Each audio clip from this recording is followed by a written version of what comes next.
The fake security guard's hand cracked across my wife's face while I watched from our kitchen window. I was making Sarah a surprise lunch just back early from training when I saw this rent-a-cop screaming at her in our driveway. She was balancing grocery bags, trying to stay calm, the smell of spilled milk already hitting the hot Texas asphalt. Then it happened, crack. He slapped my pediatric nurse wife right across the face. Sarah stumbled, groceries exploding everywhere. This psychopath stomped on our eggs like he was crushing dreams, adjusted his fake badge, and smirked. Next time, follow HOA rules, lady. Here's what he didn't know. The training I just got back from wasn't some desk job. It was advanced combat techniques, the kind they don't teach mall security guards. What would you do if some wannabe cop assaulted your spouse? Let me back up and tell you how we got here. I'm Commander Jake Steele, 15 years active duty Navy SEAL, recently transitioned to reserves. The kind of training where you learn to neutralize threats in 12 different ways before most people finish their morning coffee. My wife, Sarah, is a pediatric nurse at San Antonio Children's Hospital. She believes in solving problems with kindness instead of force. Opposites attract, right? Our kids, Emma and Marcus, 12 and 9, straight A, is students who think dad's job involve a lot of swimming and camping. If only they knew. 6 months ago, we bought our dream house in Oakwood Estates, 200 homes of suburban perfection outside San Antonio. Fresh mulch every morning, automatic sprinklers popping off like tiny machine guns at dawn. Every lawn the regulation height, every driveway spotless, every resident paying $350 monthly to keep this slice of American paradise pristine. Most neighbors seemed normal. The Chins next door brought us homemade dumplings. Their garden smelled like heaven when Mrs. Chan was cooking. The Rodriguez family, 3 houses down, waved from their perfectly painted porch. Kids' laughter echoed between houses, and Friday night barbecues filled the street with mesquite smoke. Then we met our neighborhood dictator, Brenda Hartwell. Picture every Karen stereotype weaponized and handed legal authority. 52 years old, bleached bob haircut sharp enough to cut glass. Permanently dressed in designer workout clothes, even though the only exercise she got was jumping to conclusions. She drove a white BMW SUV with vanity plates reading HOA Prez, because subtlety died with her last marriage. Brenda was our HOA president and treated the position like her own little dictatorship. Also a real estate agent, the type who'd smile while foreclosing on your grandmother. Recently divorced, bitter about losing half her assets, and determined to make everyone else pay for her personal drama. Week 2 in paradise, I came home from base to find a violation notice zip-tied to our mailbox like a scarlet letter. The crime: flying a small American flag in our front yard. Apparently, Old Glory violated the unapproved holiday decoration policy. Fine, $150. Remove in 48 hours or face daily penalties that would make loan sharks blush. Sarah called Brenda to discuss it politely and got a lecture about maintaining community standards. Brenda's exact words, dripping with condescension. Military families sometimes struggle adapting to civilian community expectations. I took the high road, temporarily removed the flag, figured I'd change the system from within. Sarah kept believing maybe Brenda was just misunderstood. Maybe we could find common ground.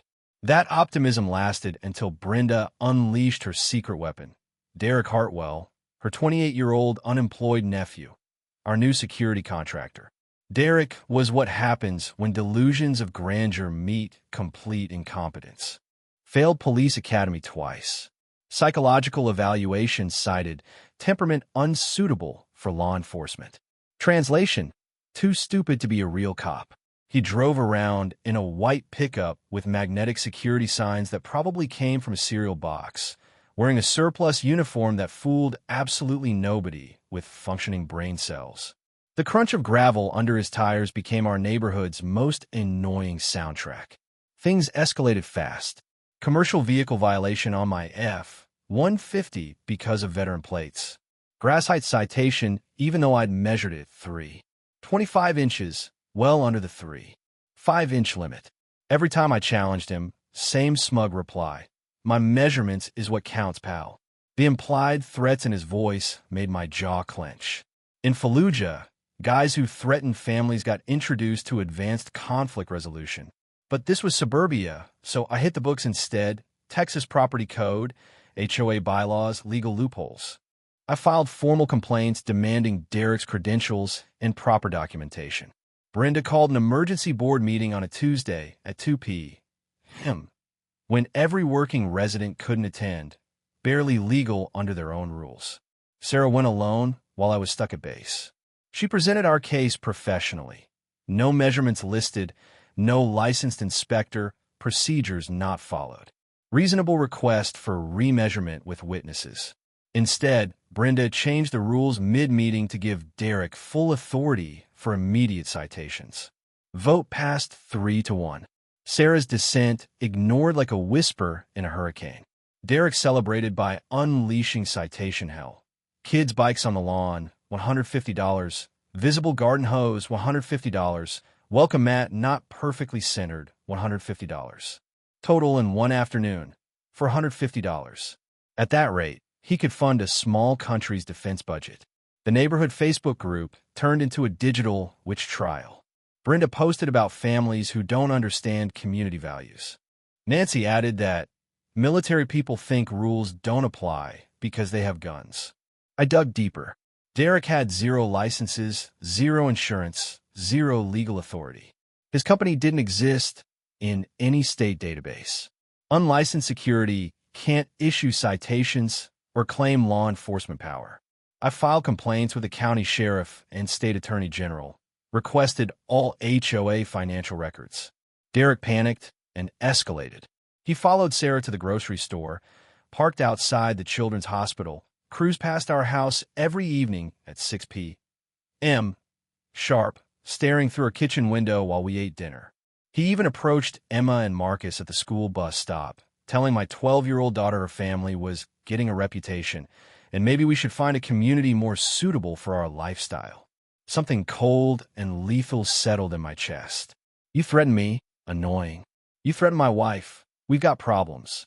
You mess with my children. You've wandered into territory where my skill set becomes extremely relevant. Sarah convinced me to handle it legally first. I installed cameras, every creepy drive-by, every stalking incident captured in high definition. I built a dossier, 2 DUIs, dropped domestic violence arrests, failed psych evals. Then Sarah befriended Bob's wife, the HOA treasurer's wife, who casually mentioned Derek was pulling $3,000 a month for security services. No contract, no board vote, payments from the maintenance fund. Classic embezzlement. The breaking point came when Derek slapped Sarah in the driveway. I watched it happen. The video was crystal clear. Neighbors who'd stayed silent for months started sharing their own stories. Harassment of the Chins over cultural decorations, citations for the Rodriguez family's music, midnight trespasses on Mrs. Patterson's property. Patterns emerged, targeting minorities, military families, anyone who didn't bow. Financial records showed Brenda had stolen over $75,000, pool repairs diverted to her Botox, landscaping budget to her BMW payments, event funds to her divorce lawyer, and Cancun trips. Sarah found the kill shot in the HOA contract. All enforcement actions required 60% homeowner approval via petition or vote. Brenda's entire authority was fabricated. Derek's assault triggered everything. Police reports, subpoenas, federal investigators. Brenda tried distancing herself. Derek flipped and handed over audio recordings of her, instructing him to make the military family understand they're not welcome and use whatever pressure necessary. Her casual racism and embezzlement talk was damning. The community woke up. Petitions circulated, emergency meetings packed, neighbors cooperated with investigators. Brenda staged a fake break-in at her house, threatening notes in her own handwriting, ransacked rooms while jewelry sat untouched. Police exposed it in 48 hours. Additional charges piled on: false reports, insurance fraud, evidence tampering. Derek and Brenda ended up in the same county jail, facing felony embezzlement, conspiracy, assault, stalking, impersonating an officer. Civil suits followed, $175,000 in damages, restitution, Brenda's house sold to pay back the community. The HOA collapsed. Sarah was elected president, eliminated private security, refunded fines, implemented transparency rules. 6 months later, the neighborhood was transformed. Property values up 18%, zero harassment complaints, a new model for Texas HOAs. A military family resilience scholarship started with recovered funds. New state laws passed citing our case. Background checks for enforcers. Enhanced penalties for targeting military families. Derek finished 18 months and faded into a trailer park 30 miles away. Prohibited from security work, still muttering about military families ruining honest people's lives. Brenda got 4 years federal, $200,000 restitution, real estate license revoked, personal bankruptcy. We reinstalled the American flag that started it all. Kids played freely again. Barbecues smelled like mesquite instead of corruption. Sometimes justice isn't just served, it's delivered with overwhelming force by people who refuse to be victims.